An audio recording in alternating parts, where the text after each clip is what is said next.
Super Mario Bros. The series practically is the poster child of gaming throughout generations. With countless monumental games in its catalog, it is no surprise this gaming icon is still adored to this day. From its start with the 2D games on the NES to the 3D games now, and now with the mix of 2D and 3D games, the franchise has evolved in so many ways since 1985. However, there was a brief period of time where the franchise abandoned its original style of 2D. Between 1992 to 2006, there was no original 2D mainline Mario games released as Nintendo was focusing on pushing the franchise forward with their 3D games. However, that would change in 2006 with the release of New Super Mario Bros., the franchise we now love to hate. But let's not get it twisted here, we have at least dipped our toes into these type of games and have had a blast with them. It has helped us bring the series back to the spotlight after the last 2D Mario game released over 14 years before. Although many would like to forget this series due to the repetitive format that persisted throughout its lifespan, I think it's important to look back on the first entry of the series, New Super Mario Bros. On the Nintendo DS. Back when the Nintendo DS was first revealed at E3 2004, we were given a glimpse of New Super Mario Bros. It was obvious to see that the game was nowhere near completion, but seeing just gameplay of a new 2D Mario game for the first time in over a decade really brought the excitement to what this game can really behold. In the footage, we can see Big Mario and Big Mario running through the level, destroying everything in this path. I was still a concept in my parents' mind and I was still excited. Then it happened. My birth! But more importantly, New Super Mario Bros. Released on May 15, 2006 to commercial and critical success. It was the hot ticket item for one of the most popular video game consoles of all time and it sold like hotcakes. You couldn't escape this game and it's easy to see why. While the gameplay was very simple, it was still very addicting, running through each level with different power-ups to try to save Peach, with a little switch up in the formula as Bowser Jr. is the star villain in this game, as he kidnaps Peach and we go on a quest to save her. When going through this game, we can see the drastic step this game took to differentiate itself from the previous 2D Mario games. For one, the movement takes inspiration from 3D Mario with the double jump, triple jump, ground pound, wall kick, and it just elevates the movement of this game to a whole new level. It provides depth and a new element when entering a new stage that was not present in the previous entries. It honestly just changes the whole format of the game in itself. And this wouldn't be a Mario game if we did not mention the array of different power-ups present. Of course, we have the staples, the mushroom, fire flower, invisibility star, but we have some newcomers. One of them is the Mega Mushroom, which was first seen in the first gameplay of the game back in E3. Mario becomes very large and starts to destroy elements of the stage and anything in this path really. As a kid, my eyes would glow with excitement seeing this item as it was an easy ticket to the end of the level.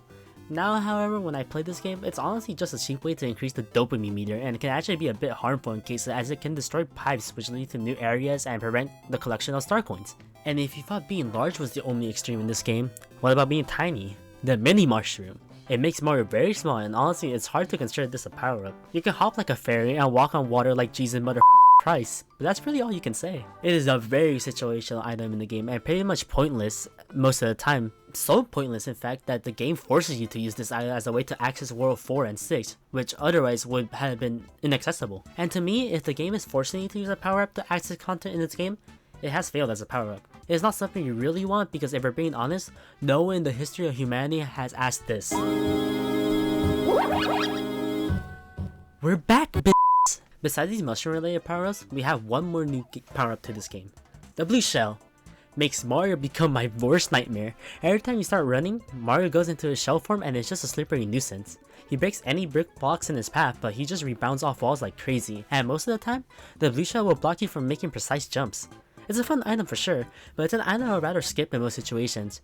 In retrospect, it wasn't a lot of new items, but keeping in mind that this was the first Mario game released in over a decade, it was pretty significant. Speaking of significance, the most important part of the gameplay is the levels involved. There are 8 worlds of different biomes, and we will start with World 1.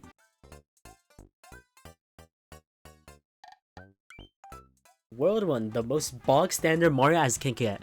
Just a simple grassland and is a great introductory world that sets the baseline for the entire game. Not really a standout level in World 1, but more of a showcase of what the game has to offer and what it does to differentiate itself from the previous 2D Mario game. Especially seen with these new star coins. There are 3 in each level and promote exploration and provide a newfound element that was previously missing from the previous games. Its primary function throughout the game is to unlock toad houses and helps make the game slightly more fulfilling. Plus, these toad houses are sometimes a necessity in some cases depending on the level objective. Next, World 2.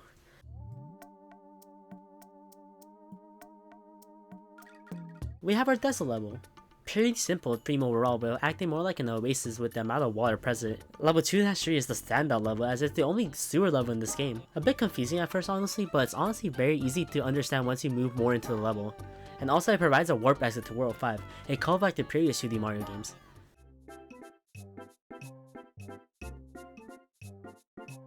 World 3. Mario wants to get tan at the beach. Honestly nothing too special, just your typical underwater level in Mario games. The only thing to note is the first introduction of a ghost house in this game, another callback to previous Mario games.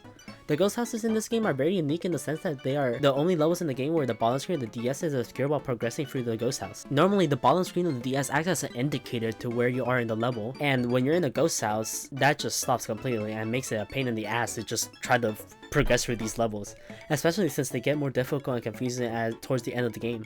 At the end of the world, we had to fight a giant fish.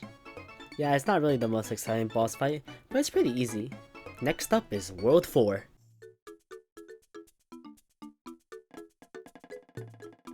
It is the jungle area of this game and is one of the two I would call exclusive world in this game.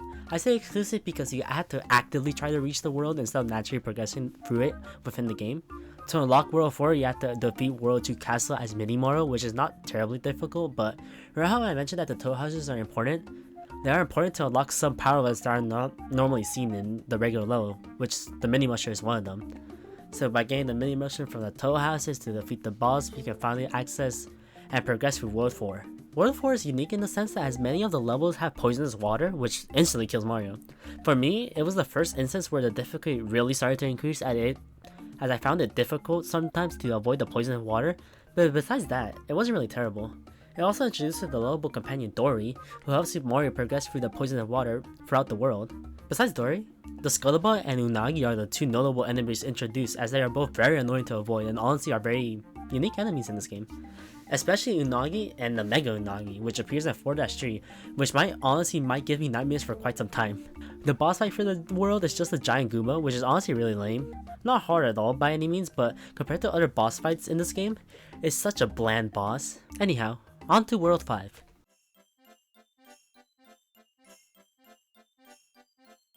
Feels a little bit chilly, which makes sense as this is the snow/ice world in this game. Some of the new enemies introduced are the Snowy Spice, which is basically Spike, that guy who throws spinies, but instead of spinies, it's just snowballs instead.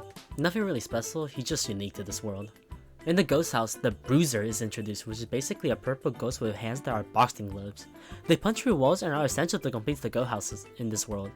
Honestly, one of the more unique enemies in this game, and I wish they would appear more in more mainline Mario games, as I feel like they could be more fleshed out in different environments. Another enemy introduced in World 5 is the Snailicorn, which is honestly just annoying if anything, as it just runs at you and to defeat it, you have to push it or ground pound it away. The boss fight for World 5 is PD Piranha, which honestly I always thought was just weird as a kid and even now. Most of us associate PD with Super Mario Sunshine, a game spent in the summertime weather in a tropical location, so seeing PD Piranha in a world where the climate is the complete opposite of that is just odd to me. But as a boss, he's pretty easy, as when he dives to the ground he becomes vulnerable to damage. Once again though, the boss fight ends with a fork in the road, depending on how you defeat PD. As normal Mario, you'll be sent to World 6, but if you defeat PD as Mini Mario, you'll be sent to World 7. We'll start with World 6.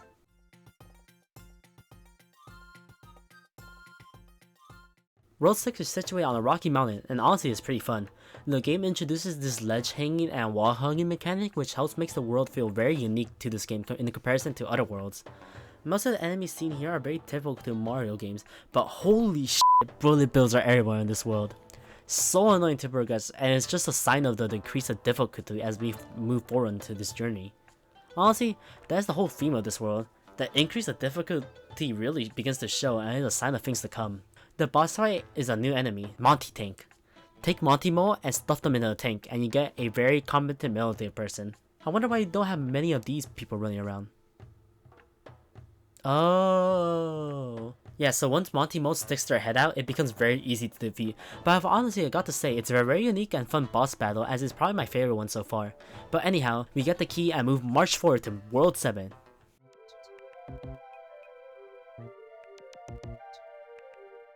World 7. I'll just get this out of the way right now. This is probably my favorite world in this entire game.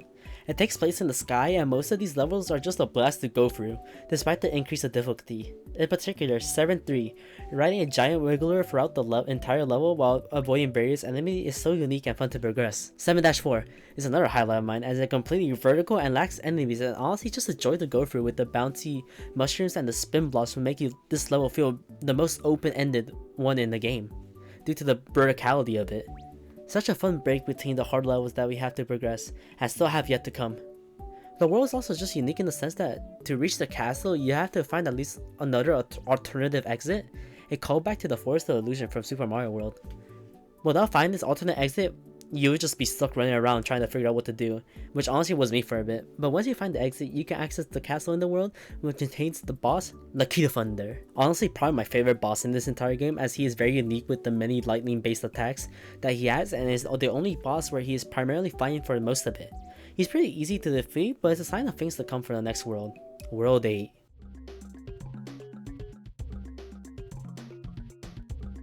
Immediately, you can see the increase of difficulty. It is divided into two halves, and the first half is themed around the spooky elements, as it features many enemies from the ghost houses and has this moody aesthetic in general. The second half is volcanic themed, as there are many lava and fire-based enemies scattered throughout. Unique to the first half, these f***ing crowbars, which are literally the bane of my existence. Literally the most annoying enemy in this game, as they are literally just crows-like critters that fly throughout the level just to swoop in and try to kill you. Plus they are so difficult to defeat just because of how small they are, which really just sets the tone for the rest of the levels in this world. The same annoyance can be said for 8-4 with the ungodly amount of scullables the game throws at you. May as well kiss goodbye to the power-up that you entered with the level, as by the end of it you'll probably be Small Mario. The second half is filled with lava-based levels, and honestly they are just as annoying as the first batch of levels. The enemies you encounter are so irritating, especially since they are amped with fire-based abilities and can cause a mess of things if you don't have any power-ups to deal with them. But once you get through this mess, you reach the boss fight, Bowser and Bowser Jr. Honestly, pretty anticlimactic boss fight if you ask me, but keeping in the context of the game's release, it makes sense why. The final boss really does leave more to be desired, especially since it is very easy to defeat, but ultimately it's good enough and leads to Mario finally saving Peach in the end. But after all of this adventure, what do I have to say about New Super Mario Bros. DS? It's honestly not that bad. Most of the negative press given to the New Super games comes from the repetitive nature of the games that began to appear after this first game was released.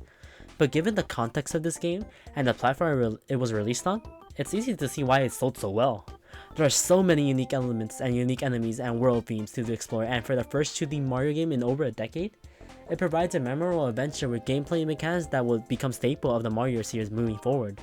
It's easy to see why Nintendo will make follow-up games to the series, and whether or not those sequels are good is up to the player. These elements really help the game stand out for the DS. Honestly, if you have somehow not played this game, I highly recommend checking it out. It's honestly very easy by today's standards, and at most will probably take 3 to 5 hours in one sitting, which is honestly very short not thinking about it. But the game will be a blast, and it's very fulfilling to complete. And overall, New Super Mario Bros. DS just sets the tone for the 2D Mario games for the future.